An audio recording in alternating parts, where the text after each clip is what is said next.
Gather around, ladies and gents, because we're diving into a paternity maze that's got more twists than a roller coaster ride at a spaghetti theme park. We've got Miss Smith in the ring, and she's on a mission to uncover the truth about her 4-month-old kiddo, Lemon Tray. Yes, you heard that right, Lemon Tray, the freshest fruit in the name game. Yes. Now you admit you've had doubts all along. Yes, Your Honor. Let's set the stage. Miss Smith was juggling ex-boyfriends and engagement rings like a circus performer until she met Mr. Brooker in college. Oh, the tangled web we weave. Miss Smith's ex was in the rear-view mirror, but Mr. Brooker zoomed in from stage left and snagged the spotlight. Now she's got a bun in the oven, or should I say, a lemon in the tree. I just went to the doctor and I found out I was 6 weeks instead of 8. And I'm like, my heart dropped. I was like, oh my God. Hold on to your baby booties, folks. Miss Smith's conception date is like a riddle wrapped in an enigma, smothered in uncertainty sauce. 3 doctors, 3 due dates. It's like they're playing pin the tail on the conception date. And guess what? Most of them point to ex-boyfriend territory. Surprise. 8 or 9 weeks pregnant, and they did it by the chart. So that led back to my ex. In the beginning, Miss Smith was all like, ex-boyfriend, you da daddy, and he's doing victory dances. He's even wearing a world's best potential dad t-shirt. But wait, enter Mr. Brooker, stage right, with his cape of love fluttering in the wind. Suddenly, Miss Smith's thinking, wait a minute, maybe my lemon tray belongs to this new hero in town. Oh, but the plot thickens faster than pudding on a hot day. Lemon Tray's fashionably premature arrival just adds more spice to this paternity stew. So what do? Cue the dramatic DNA test. Mr. Brooker didn't sign the birth certificate, and that piece of paper looked pretty lonely without his signature. They weren't certain whether he was 1 or 2 months premature. But guess who's riding in on the science chariot? Dr. Jamila Gator, ready to sprinkle some medical magic dust on this carnival. And hey, Mr. Brooker has some secret sauce too, an at-home DNA test. But hold your lemons, people, because that test was as reliable as a fortune cookie predicting your shoe size. So when you're basing it off that information, it can be very inaccurate. It's the moment of truth, the grand reveal. Drum roll, please, and the DNA results are in. Lemon Tray's biological dad is not Mr. Brooker, but a good old ex-boyfriend. Mr. Brooker might have lost the DNA lottery, but he's not letting that crown slip. The wedding bells are ringing, and Lemon Tray's got a soon-to-be stepdad who's got more love than a candy store on Valentine's Day. You are not his father.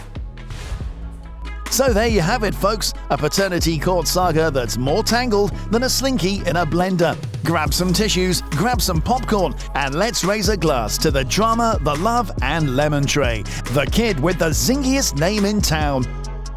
Miss Adams is here with her son, Mr. Adams, who's facing a baby bombshell. And guess what? He's not here in person, folks. Nope, he's dialed in via satellite because he's got child support woes keeping him on lockdown. Can someone pass him a virtual tissue? He could be arrested for failure to pay child support for a child that... Miss Adams is like a superhero mom, swooping in to save the day for her son. They're on a truth quest, trying to unravel the mystery of whether Mr. Adams Jr. is actually Adams material. She's all like, Your Honor, we've got a situation here. My boy is shackled by the law, and we need to unravel this mess. Okay, but you said, I don't want child support, I don't want any of this, But wait, the plot thickens like Grandma's gravy. Miss Williams sachets into the courtroom with her side of the story. She's not blaming Mr. Adams for her kid's existence, but she's doing the DNA cha-cha, hoping he'd give it a twirl.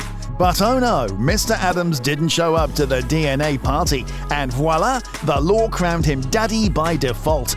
Talk about a party crasher. And then he was ordered to go to court. Yes, he was. Mr. Adams, did you go to court? No, Your Honor. Miss Williams insists she wasn't playing pin the paternity on Mr. Adams. Nope, she was just fishing in the DNA pond, hoping her kid would have a new family member. And when the ex's DNA test turned out to be a dud, she turned her detective skills on Mr. Adams. It's like she's the Sherlock Holmes of baby daddy mysteries. again, was my son the father of the child? And she said no. Hold the phone. Miss Adams is throwing shade like a tree on a sunny day. She's all, I saw Miss Williams with more guys than a vending machine has snacks. And she's been eavesdropping, folks.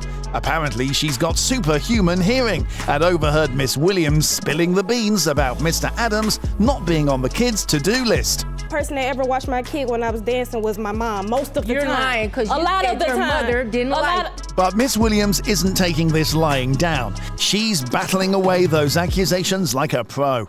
She's got her story straighter than a stack of freshly ironed shirts. She's like, Judge, I've been as clear as a diamond on a sunny day. Mr. Adams ain't my baby daddy. And she's got the receipts to prove it. What evidence do you have to suggest that? And that Ms. Williams stated that she had some other guys tested as well. Wild tales of DNA, deception, and unexpected moments is what these episodes are filled with. So what's your take on these jaw-dropping twists? Comment below to let us know. The judge steps in like a referee in a wrestling match, handing out wisdom nuggets like candy at Halloween. She's all, Miss Williams, you're a warrior mama, hats off to you. And she's wagging her finger at Mr. Adams like, dude, you're in this mess because you forgot the first rule of adulting. Don't ignore DNA tests. End of truth is here, people. Drumroll, please. The DNA results are in. And guess what? Mr. Adams is off the hook. He's not the biological dad. Cue the confetti cannons and Mr. Adams doing a victory dance. But oh wait, he's cracking wise and throwing sarcastic zingers like a stand-up comedian. The judge is not having it though. She's like, this ain't the comedy club, buddy. That Mr. Adams is not the father. In the end, the judge dishes out some mom-level advice for Miss Williams, helping her picture a bright future for her little tyke. And off they go, like characters in a daytime drama, leaving us with a tale that's juicier than a lemonade stand in summer. But the truth is, Gabriella arrives with a mission as noble as a knight's quest, to prove that her dynamic duo, Aliana and Noah, are the offspring of Mr. Horatio. But lo and behold, Mr. Horatio, fueled by doubts and carrying his high-flying family baggage, outright denies any involvement. He's got this idea that Miss Gabriella's just after his family treasure chest. Yep, because having kids is basically the modern-day equivalent of striking gold, right? now, Mr. Carbajal, you say the plaintiff has left your life in ruins. Yes. Brace yourselves, folks, because Miss Gabriella isn't about to take a step back. With unwavering determination, she boldly asserts that the DNA test orchestrated by Horatio and his beloved mama was as genuine as a unicorn in a petting zoo. She's convinced it was nothing more than a feeble stunt to hush up the real story.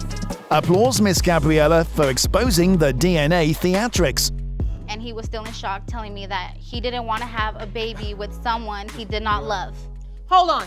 Prepare for a jaw-dropping surprise. Gabriella throws a curveball by revealing that when she broke the pregnancy news to Horatio, he vanished quicker than a magician's rabbit, citing he wasn't ready for fatherhood with someone he wasn't deeply committed to.